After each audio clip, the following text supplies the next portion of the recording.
talk about the origin, fate, and function of erythrocytes. Last time, at the end of the discussion, we had introduced the idea that these erythrocytes first begin as a hematopoietic stem cell. Those hematopoietic stem cells then will mature into proerythrocytes. Those proerythrocytes then will generate lots of protein, particularly hemoglobin. Then they will mature into normoblasts, and as a process of generating the erythrocyte, we in fact eject the nucleus and get rid of all the protein synthesis machinery, so that by the time we have a proper mature erythrocyte, that cell no longer has a nucleus, no longer has Golgi, no longer has ribosomes, has gotten rid of all that. And we said at the very end that there was a cell type called a reticulocyte. And the reticulocyte was known because it is known as reticulocyte because it had remnants of endoplasmic reticulum, and probably along with that some ribosomes that would stain with particular stains and give them the sort of blue structure for the remnants of the ER. And that those were basically a kind of juvenile form of erythrocyte. They weren't fully mature erythrocytes. After a day or so living in the blood as a reticulocyte, then those cells will lose their ER, will lose the last bits of their ER and their ribosomes, and then become a full-fledged erythrocyte. But again, those erythrocytes are really not true cells because they don't have all the common cell synthesis or protein synthesis machinery we think of as having proper cells. That generates a kind of problem for these cells. I mean, they don't have any protein synthesis machinery, so they can't replace proteins that are worn out. So what that means then is these cells have a finite lifespan. They only last about 90 to 120 days. Then after about 90 to 120 days, they're disposed of mostly in the spleen. And we're going to talk a little bit about this idea then of the fact that we can generate new erythrocytes, and we're doing this every minute of every day. We're generating several million of them. But the generation of these erythrocytes in the red bone marrow is under the control of a protein hormone called erythropoietin. Of all places, the erythropoietin is coming from the kidney. Now, at first blush, this would seem illogical to have the kidney generating a molecule responsible for generating new erythrocytes.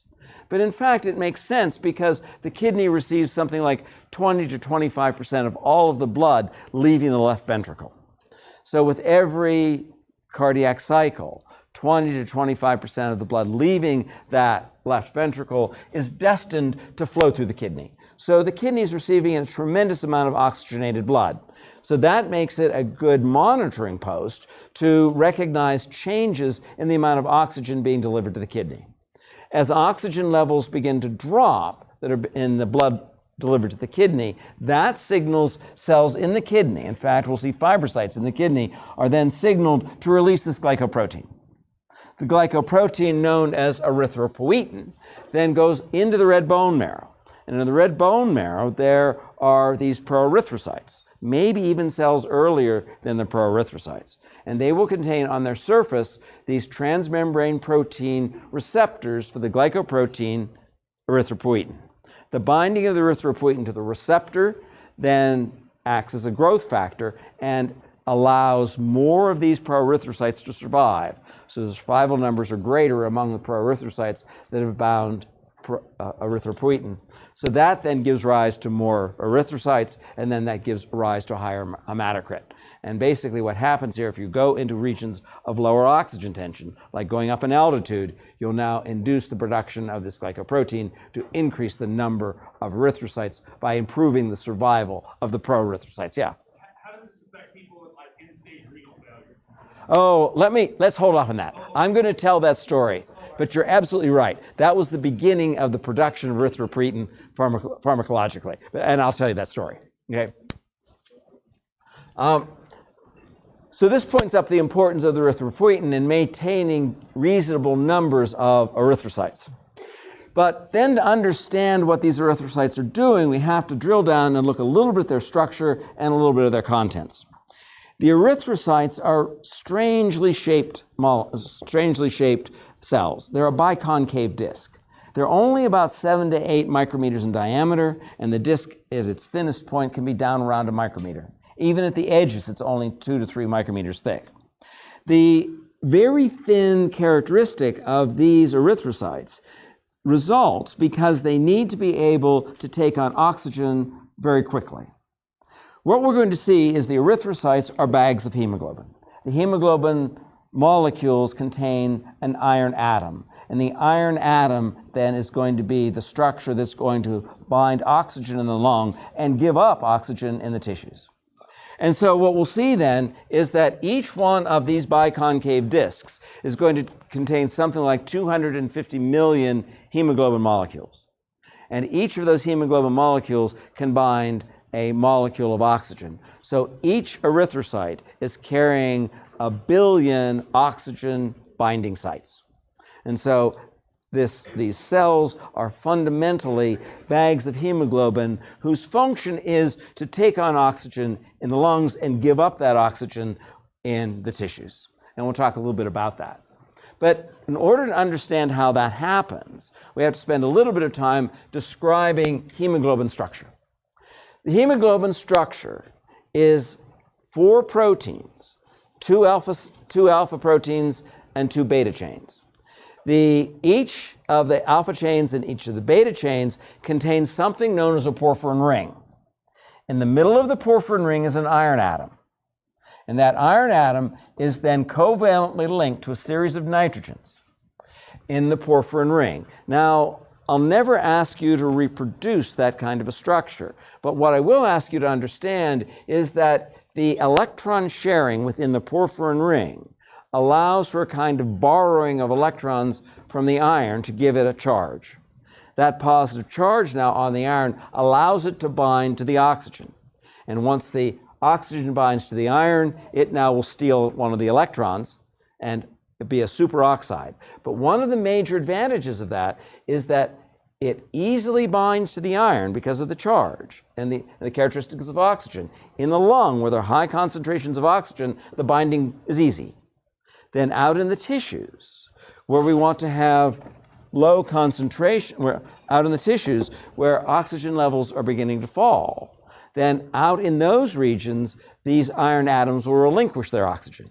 So this wonderfully ornate molecule, where in high concentrations of oxygen, they take on that oxygen, carry it to regions of low oxygen concentration, and give up the oxygen in those environments. Then that oxygen is taken into the cells and used in the mitochondria as the final electron acceptor to generate ATP and the byproducts of water and carbon dioxide. But fundamentally, this is the oxygen-carrying molecule. And we can increase the amount of oxygen carried in blood because of hemoglobin something like 70 to 80 times over what blood could actually carry simply having the oxygen dissolved into the plasma. So this is a great oxygen-carrying kind of molecule. Then finally, what I want to finish with is the idea that because these erythrocytes have relinquished all of their protein synthesis machinery, they've given up the ability to make new proteins. So it's a one-way trip for them. These cells now are going to have to be disposed of when they're worn out, and because they only last 90 to 120 days, they will then meet their end mostly in the spleen. In those individuals who have had splenectomies, the end of these erythrocytes is met predominantly in the liver, and we'll find that the macrophages in the spleen will recognize the glycoproteins, the sugars on the transmembrane proteins and the erythrocytes. Because over time, those glycoproteins, those sugars, become oxidized because they're out and about in the blood over a period of time, and those proteins can't be replaced. So those glycoproteins now will be markers, they'll be signals, be a kind of relationship between how oxidized they are and how long they've been around, and that will be a signal to the macrophage to go gobble them up and destroy them and recycle their parts, and we'll talk a little bit about that.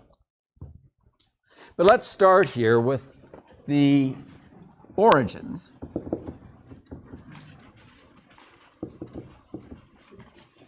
of erythrocytes. And you'll remember this is where we closed yesterday. We said we start out as a hematopoietic stem cell, sometimes known as the hemocytoblast. These will then, through interactions with growth factors and other molecules, will then mature. There'll be certain genes that are turned on, and it will become a pro-erythrocyte.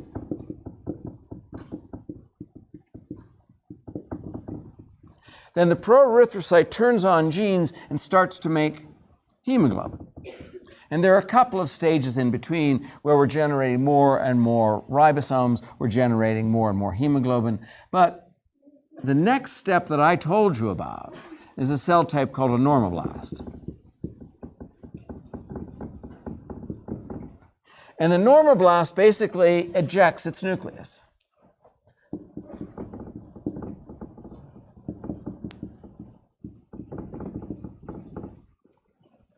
Once you've gotten rid of the information warehouse, where all of the instruction set is contained for making proteins, you're not going to make many more proteins. You will have some ribosomes out here for sure, and you can continue for a while. To make proteins. And you'll probably follow these cells through a couple more stages, but the one I told you about was the reticulocyte. And we said that the reticulocyte was characterized by having these remnants of reticulum, which almost certainly include ribosomes.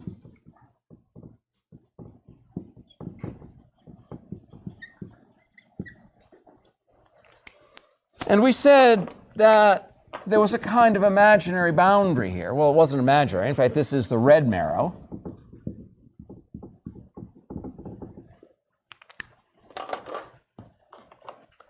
And then out here were the endothelial cells of capillaries. So this is the blood vascular compartment.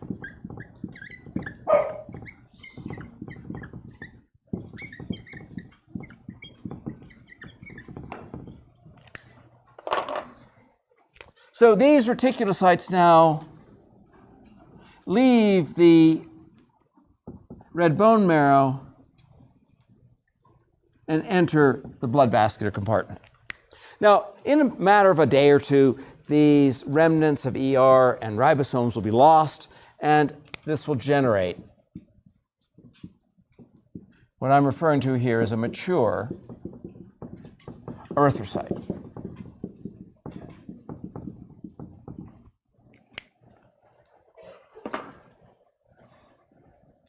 So this is basically the procedure we have in the red bone marrow, where we have stem cells giving rise to proerythrocytes, to normoblasts, to reticulocytes, and then on out to the final structure of the erythrocyte.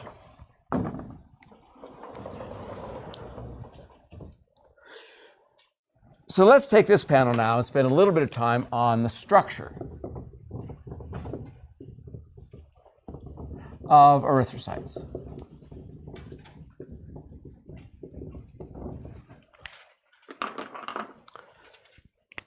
These are strangely shaped cells. They're said to be a biconcave disc. They're small. The overall diameter of the disc is 7 to 8 micrometers. The thickness of the disc is in the neighborhood of about 2 micrometers. And right in the middle of the disc, this distance can be in the neighborhood of 1 micrometer.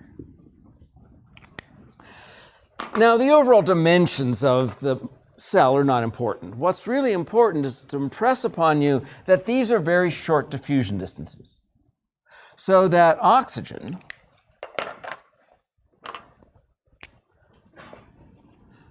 can diffuse across, we'll see a little later, this is an epithelium of the lung, and then across an endothelium of the pulmonary capillary.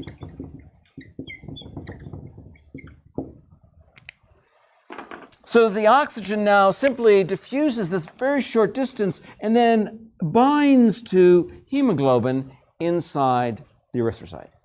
Now, when we get to the discussion of the respiratory system, we'll find that the time that this tiny cell resides within range of taking oxygen across the epithelium and the endothelium, the time that this cell is within range of that oxygen is no more than 3/4 of a second. And probably in less than 1/3 of a second, the hemoglobin molecules in these erythrocytes can be fully saturated with oxygen. That simply tells you that these diffusion paths have to be really, really short. The oxygen simply cannot go very far in those short periods of time. And so that means we have to have very, very thin cells allowing for oxygen to diffuse across these epithelial cells and into the cytoplasm of the erythrocyte. The other point I want to make here is that these erythrocytes, once they've relinquished all of their other protein synthesis machinery, these cells are basically 96% dry weight of hemoglobin. These are basically phospholipid bilayers carrying something like 250 million molecules of hemoglobin. It's not an exaggeration to say these erythrocytes are bags of hemoglobin. They're highly specialized cells that aren't even cells anymore. And they're so specialized that they've given up all their protein synthesis machinery, so their function now is simply to carry oxygen.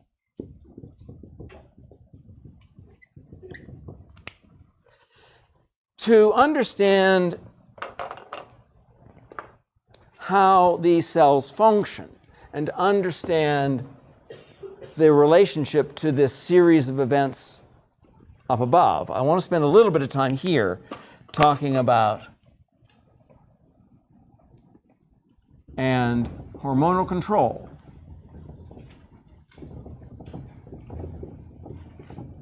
of their production. Now we're going to begin here with what initially is going to seem like a pretty odd spot, because I'm going to draw these two structures. I'm going to label these the kidneys. And the blood supply to the kidney is coming directly off the descending aorta.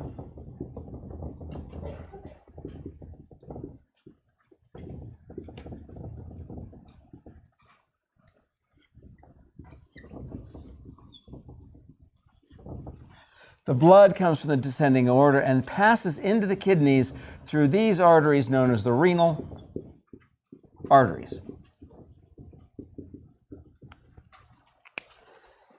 Now, the only reason I'm putting this up here is to say that the kidneys will receive something in the neighborhood of 20 to 25% of the blood, leaving the left ventricle. Remember, the left ventricle contains the oxygenated blood. So something like 25% of the blood leaving the left ventricle is destined to flow through the kidneys. That's a long-winded way of saying that the kidneys receive an enormous amount of blood. Then there will be characters in here right along. So I'm going to label this as a renal capillary.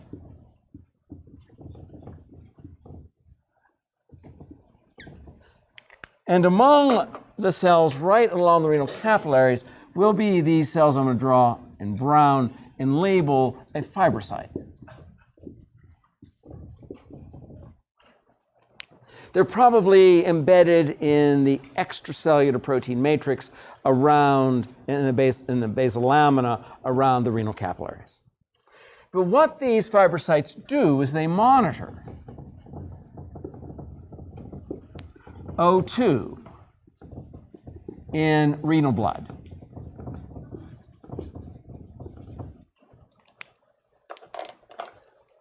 So as the blood is moving through the kidneys and moving through some of these capillaries, there are specialized cells that are monitoring for how much oxygen is in the blood.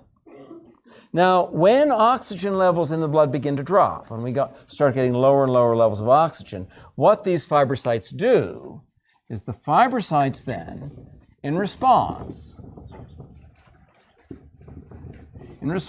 to low oxygen, the fibrocytes release erythropoietin.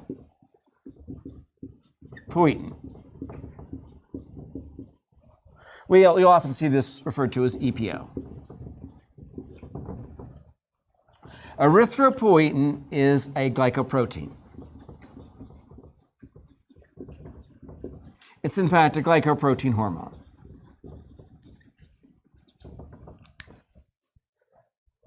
So to summarize that, what we see in the kidney is when oxygen levels in the blood begin to drop, that signals this specialized set of fibrocytes to now release a glycoprotein hormone.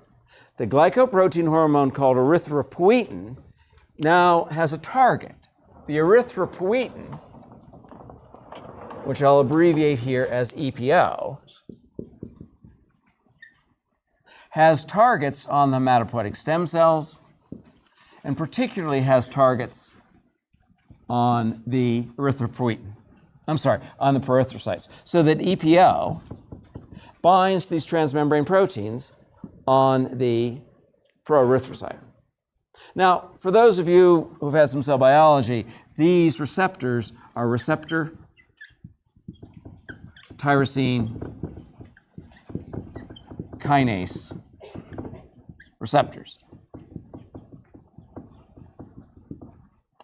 The receptor tyrosine kinase, these receptor tyrosine kinase receptors, when bound to EPO, turn on genes. And they turn on genes to improve proerythrocyte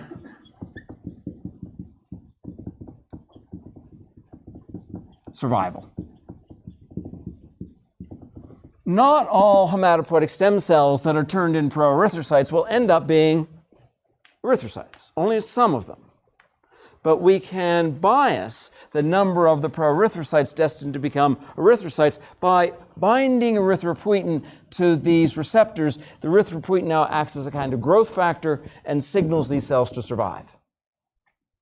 That then, because we now have a greater survival of the proerythrocytes, it gives rise to a greater number of normoblasts, a greater number of reticulocytes, to a greater number of erythrocytes. So what we can do then is we can regulate the number of erythrocytes we generate. Yes? Out of curiosity, do albinos have problems then making red blood cells with tyrosine production and albinos melanin? Okay, so that's a whole different story. And as far as I know, albinos have no trouble making erythrocytes. And it's true, but it's true that in many cases of albinos, there's a problem with the way the tyrosine is metabolized into melanin. But that's only in the melanocytes. That's a problem in the melanocytes. In most of those cases, it's a tyrosine transport problem in the melanocytes. And though they can still use this common amino acid tyrosine to build all manner of different proteins. The reason why this is called a tyrosine receptor tyrosine kinase is that once it's bound to the EPO, it starts a whole phosphorylation series of events. We haven't talked about those because here we're phosphorylating tyrosines. And then by phosphorylating the tyrosines here, this starts a set of pathways that talk to the genes. I was just making a connection between tyrosine and the Right, and tyrosine is just an amino acid, and we use it for a whole bunch of different things. And we used it for, and we talked about in the endocrine system how it was used. And here, this is a tyrosine kinase receptor. It's just because we're phosphorylating the tyrosines to allow it to function. So we turn these guys on, and now these cells survive, and so now we generate more erythrocytes. But it harkens now to the question that you raised earlier. And that is, if we go back up here,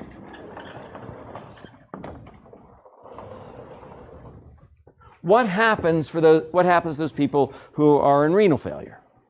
And the story here goes back, 50 years or so, that we have known how to keep people alive in renal failure by putting them on dialysis machines for a long, long time. But it wasn't very long after they started putting people on dialysis machines, those people who were in kidney failure, that they began to recognize that one of the side effects of kidney failure was not only not having your kidneys function, but you no longer made enough erythropoietin. And so the individuals on kidney dialysis were commonly extremely anemic. And so their life quality was pretty desperate because they just simply didn't have enough erythrocytes to carry adequate amounts of blood.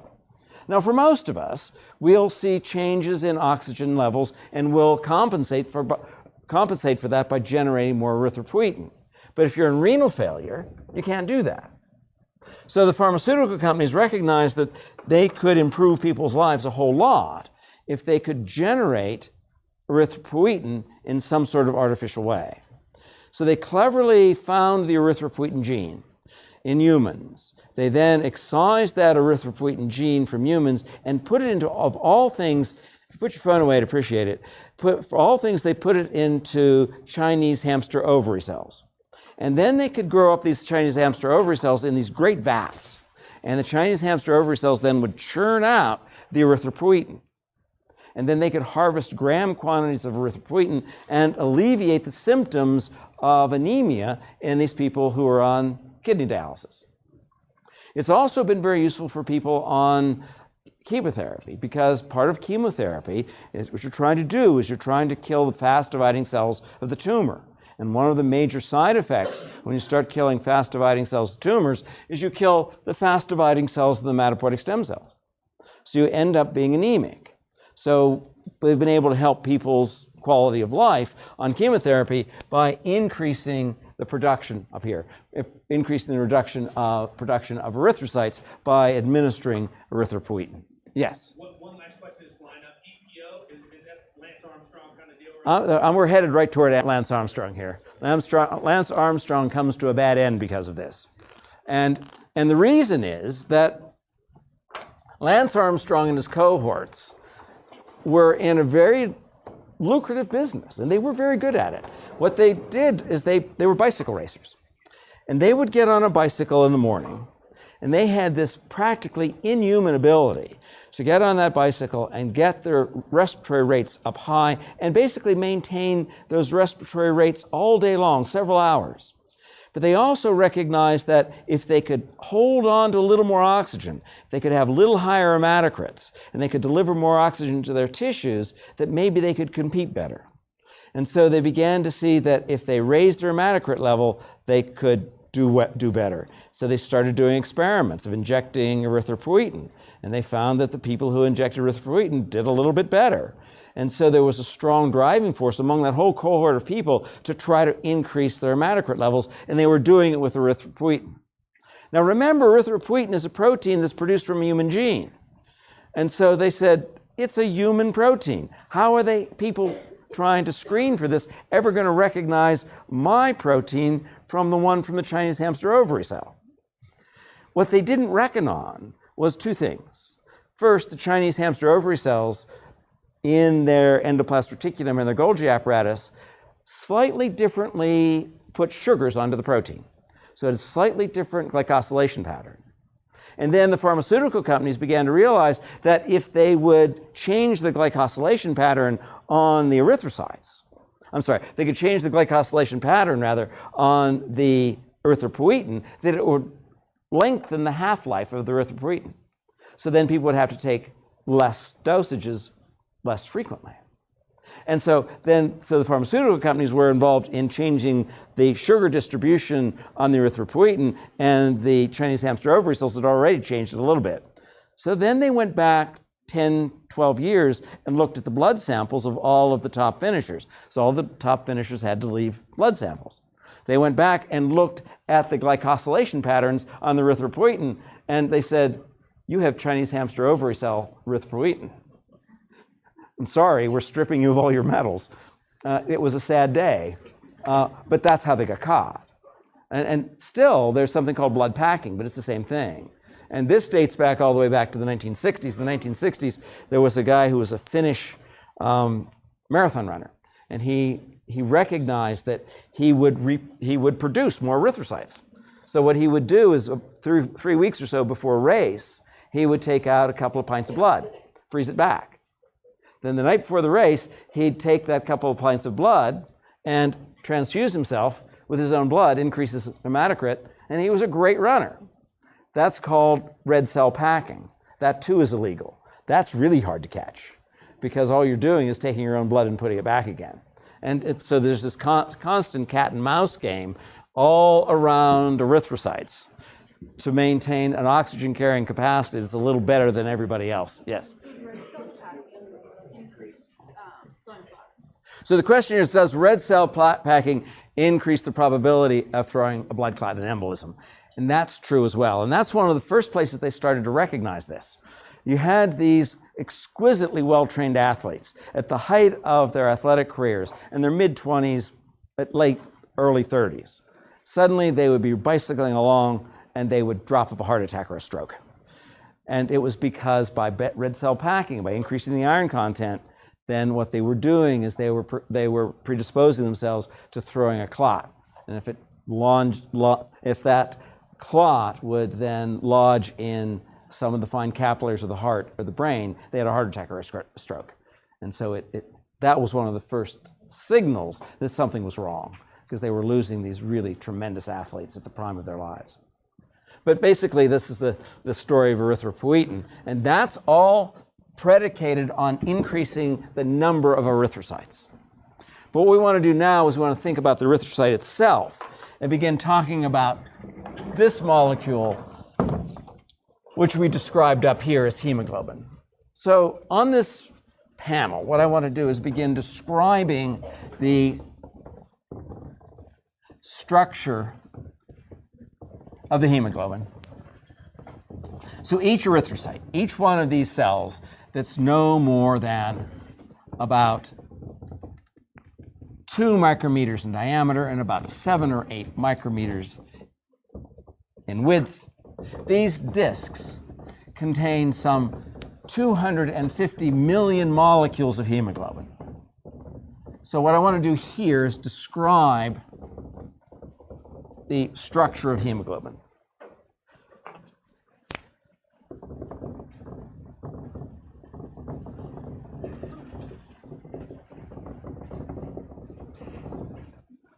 Now, each hemoglobin molecule contains 4 proteins. There are 2 alpha globin chains, 2 alpha globin or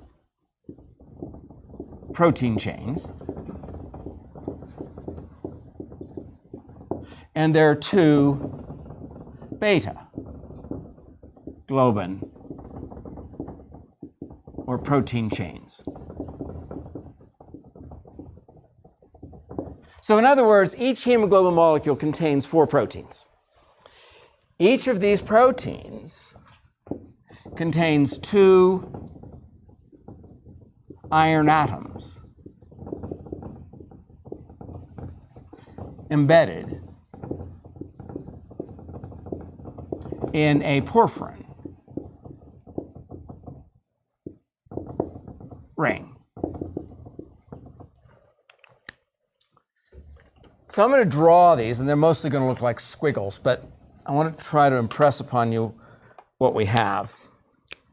There are these 2 proteins here, and I'm going to label this as an alpha,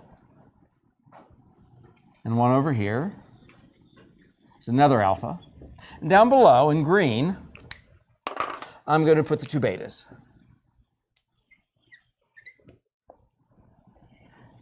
Now, unlike my drawings, these 2 betas are identical to one another and the 2 alphas are identical to one another. So they're identical proteins. For the geneticists among you, these two alphas come from two different genes. They're actually in tandem in the genome, and the beta comes from another gene entirely. But what I want to emphasize here is that embedded in each one of these proteins is this iron atom.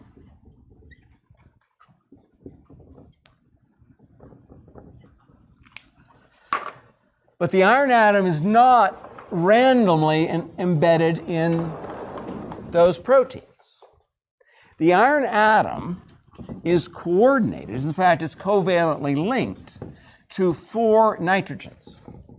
And those 4 nitrogens, for the chemists among you, are part of an imidazole ring. Now, I'm going to show you the ring. I'll never ask you to reproduce this. But I want to show it to you because I want to give you the sense of how the electrons are being shared and why that's important to the iron. So there's the iron atom. And the iron atom now is covalently linked to 4 nitrogens.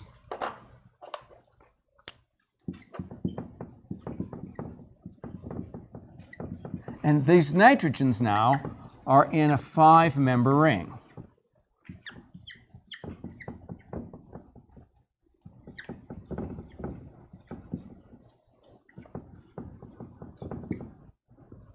Now, I'm not going to show it, but I'll show a picture in a moment, that there are also connections, there are covalent bonds among all these rings. In the end, you have this giant ring structure. And in this giant ring structure, there are all these electrons that are being shared. And in the process, because of the resonance structure of the iron in the nitrogen rings, you've stolen electrons from the iron. And by stealing electrons from the iron, it ends up with a +2 charge. Then what will happen at that point is this +2 charge now provides a site where oxygen, let me put oxygen in red,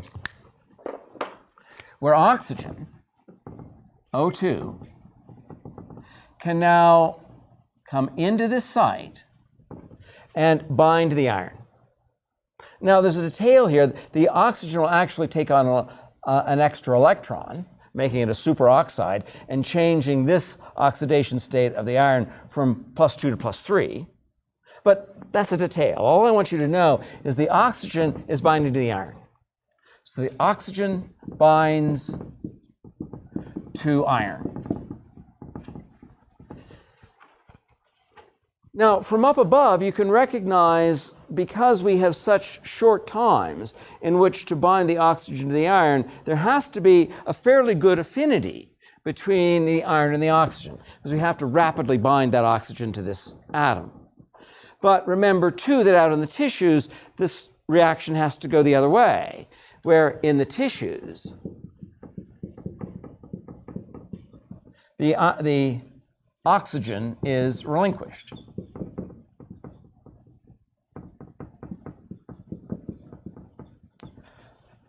So what this is saying is that these porphyrin rings with their resonance structure provide a characteristic of iron, which allows it to bind oxygen, but not so tightly that it never gives it up. It binds oxygen where oxygen's in high concentration, but in the tissues where O2 is low, then the oxygen leaves the iron and goes into the tissues. So it's this wonderful molecule that has this capacity to bind oxygen when the oxygen is in high concentration and give it up when it's in low concentration. If you take a biochemistry course and you drill down into the details of these molecules, you'll find that these hemoglobin molecules have a capacity to change their shapes depending upon the amount of oxygen in the environment, and that will also change the probability of these irons to give up their oxygen. But for now, just recognize that the oxygen binds to the iron, and it binds in where the oxygen is in high concentration, but gives it up when oxygen is in low concentration. I should say, too, as well, let me point out one more thing, that in utero, there are, instead of 2 betas, there are 2 gamma chains. And just to try to emphasize what that means, these two gamma chains have a slightly higher affinity for oxygen. Now think about that for a minute. When you're living in utero, where's all your oxygen coming from? It's coming from mom. And so now you need to have hemoglobin molecules that have a higher affinity for oxygen than your mother's. Otherwise, you can't steal it. And so what happens then right after birth is now you want to get rid of these gamma chains. Because once you're out and about breathing air on your own, then you want to have gamma chain, you want to get rid of the gamma chains, replace them with betas, because the betas have a lower affinity. It means you have a harder time taking oxygen on, but you give up the oxygen more easily. The problem with the gamma chains is even though they have a higher affinity so that you can take oxygen from your mother, it holds the oxygen more tightly, so it doesn't give up, it doesn't relinquish the oxygen as easily. So that means right after birth, one of the things we do is we have to get rid of these gamma chains. And so we basically dispose of these gamma chains. That brings us back round to this porphyrin ring. And this happens not only at the time of birth, but it happens throughout life. Because remember that the erythrocytes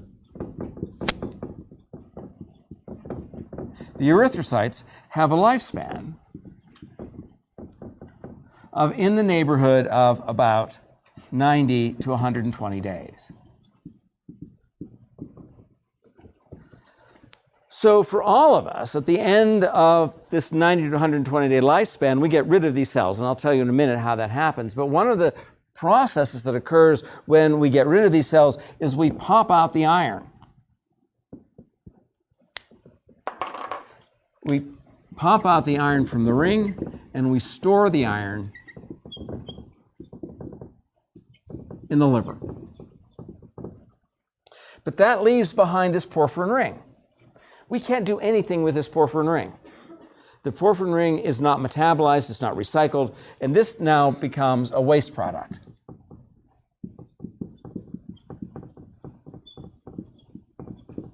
And it's called bile. Later on, we'll talk about bile acids and bile salts and digestion. That's a different molecule altogether. This is just a waste product. But it has this unusual sort of bilious yellow color. And any of you who've known about newborns, known someone who has a newborn that suddenly has jaundice, what happens right after birth in these babies is they start breaking down the gamma hemoglobin. They have left over these porphyrin rings. They're not processing the porphyrin rings properly. The porphyrin rings are coming out from the liver and getting into the skin, and because they're kind of a yellow color, it gives these individuals sort of a yellow color. But there's a happy ending to that. Because of the ring structure, these rings are susceptible to ultraviolet light. So they take these babies who are jaundiced and appear to be having liver problems, put them under a little bit of ultraviolet light. This ring structure absorbs the photon of ultraviolet light and breaks up the ring. And so even if the baby can't accommodate these waste products of the porphyrin ring, the ultraviolet light breaks them up for them. So, but this is a waste product and there's nothing you can do with it. So any questions to there? Yes? Sickle cell. Oh, I'd love to tell the sickle cell story. Okay, I'll tell the sickle cell story. The sickle cell story is one that what happens in these erythrocytes is that we have 250 million copies. And of those 250 million copies, there are these 4 proteins. The mutation in sickle cell happens in the alpha protein. And what is a single amino acid change. I think it's in position 17. I think it's a valine to a glutamate. Don't hold me that. But it's a single amino acid change. And what it does is it changes the characteristics of these alpha hemoglobins such that when they relinquish their oxygen, they now change the shape of these erythrocytes so they become sickle cell. So they go from that flat shape to looking a little like this. And when they're in this sickle cell shape, they tend to get caught. They tend to lodge and find capillaries. And it causes a problem because it causes a lot of pain. And individuals with sickle cell anemia, where they have two bad copies of this protein, without some kind of medical intervention, don't usually live on the age of 5 or 6. But if they have one bad copy and one good copy, remember these are two genes. If they have one good gene and one bad gene, then they have one good copy of a protein and one bad copy of the protein. Now, the one bad copy of the protein inside these erythrocytes seems to in some way signal these erythrocytes to have a shorter lifespan. So they're disposed of more quickly. So rather than lasting 90 to 120 days, they last something like 80 to 95 days. So the problem with the disease called malaria is that the malaria gets inside these cells and grows up. It's a single-celled eukaryotic organism, and it's a parasite. And it gets inside the erythrocytes and grows up inside the erythrocytes. If you have one bad copy of this hemoglobin molecule, you have one bad sickle cell trait, then that reduces the lifespan of these erythrocytes, and the plasmodia don't have long enough to grow up and mature. So this is a tremendous selective advantage, so that those people who have one bad copy tend not to get malaria. If you look at populations in West Africa where malaria is endemic, something like 1 in 8 carries one copy. That means it's pretty common that two people carrying one bad copy will marry. And in that case, 1 in 4 of their offspring will have two bad copies. So what happens here is that it's just the horrors of biology.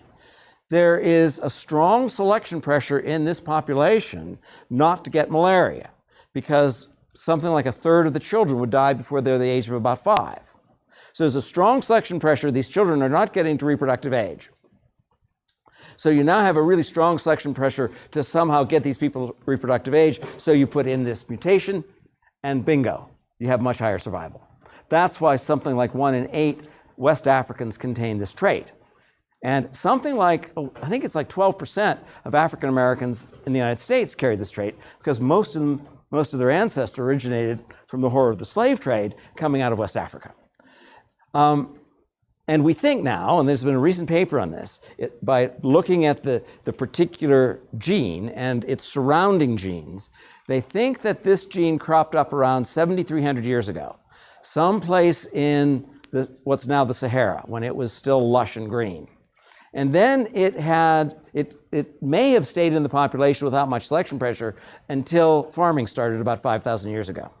And when farming started, then there was all this water around. And there were people who were growing rice, and there was water around, and that was a breeding site for the malaria. So then there was a tremendous selection pressure. Now, if you look at this selection pressure in Europeans, you find that this problem was solved somewhat differently.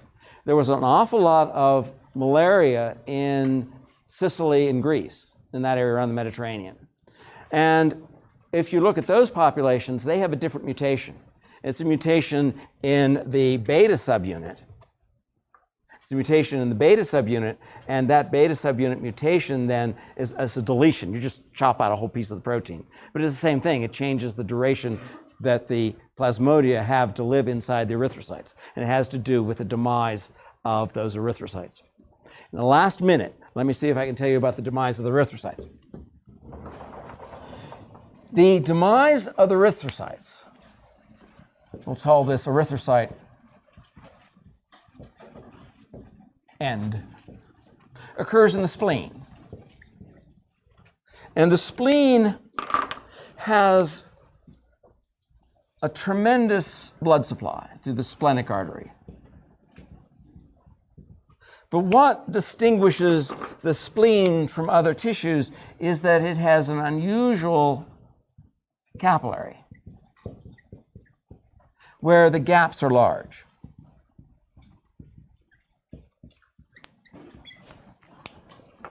And that means now that the erythrocytes can escape out from those capillaries and live in a region called the red pulp. And within the red pulp, there is an enrichment for macrophages. And the macrophages are recognizing erythrocytes that have transmembrane proteins with sugars.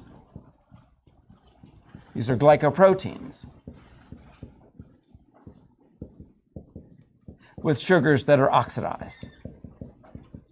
The oxidized sugars now are a signal to the macrophage to bind to these cells, endocytose them, and destroy them. And with that, I'll let you go.